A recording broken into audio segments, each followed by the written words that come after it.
Os critérios para estabelecer quais candidatos podem ser beneficiados com a isenção na taxa de inscrição de vestibulares ou concursos públicos, quando estes são organizados pelas universidades, são definidos por cada instituição de ensino.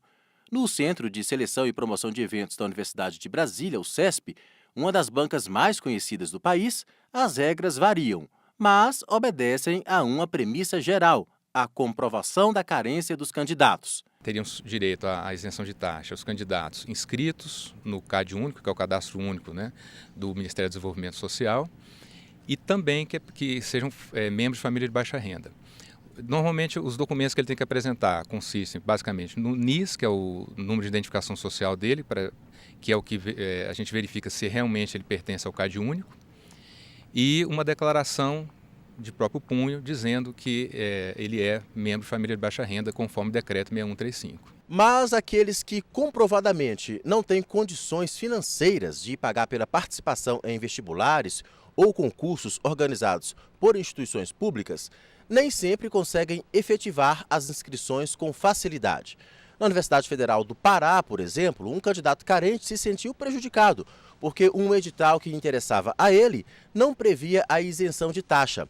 Ele procurou o Ministério Público Federal, que entrou com uma ação contra a instituição. O caso veio parar no TRF da Primeira Região, aqui em Brasília. Depois que a Justiça Federal do Pará acolheu o pedido do MPF para obrigar a universidade a estabelecer critérios de isenção de taxa, a instituição recorreu, alegando que as reclamações contra ela eram improcedentes. Mas o relator do recurso no TRF1, desembargador federal Newton Guedes, manteve a condenação contra a instituição.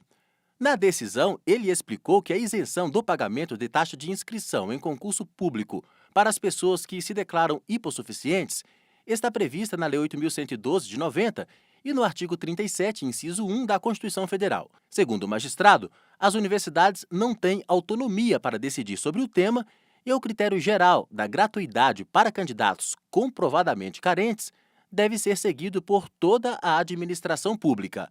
Esta especialista em Direito da Educação explica que, apesar de a maior parte das instituições e centros de seleção pública praticar a isenção de taxa, vez e outra, candidatos se veem prejudicados por demasiadas exigências de comprovações ou pelo fato de os editais não serem claros. O maior problema que a gente tem verificado é prazo curto. Então, às vezes tem dado um prazo muito curto para a pessoa manifestar a sua intenção de optar pela isenção da taxa.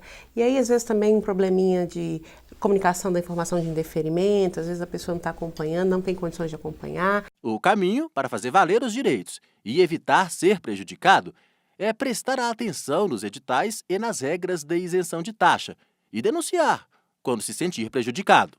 Assim que sai o edital, tem possibilidade de impugnação. Então, essa impugnação pode ser feita por uma pessoa, por um grupo de pessoas, direto na instituição que lançou o edital. Se na hora de eu fazer a inscrição, meu pedido foi indeferido, individualmente, eu posso procurar a Defensoria Pública, mas tem que ser muito rápido, porque depois que o concurso engrenar, vai ser muito difícil conseguir uma decisão que ele coloque lá no concurso, principalmente se a prova já tiver ocorrido, perto de ocorrer.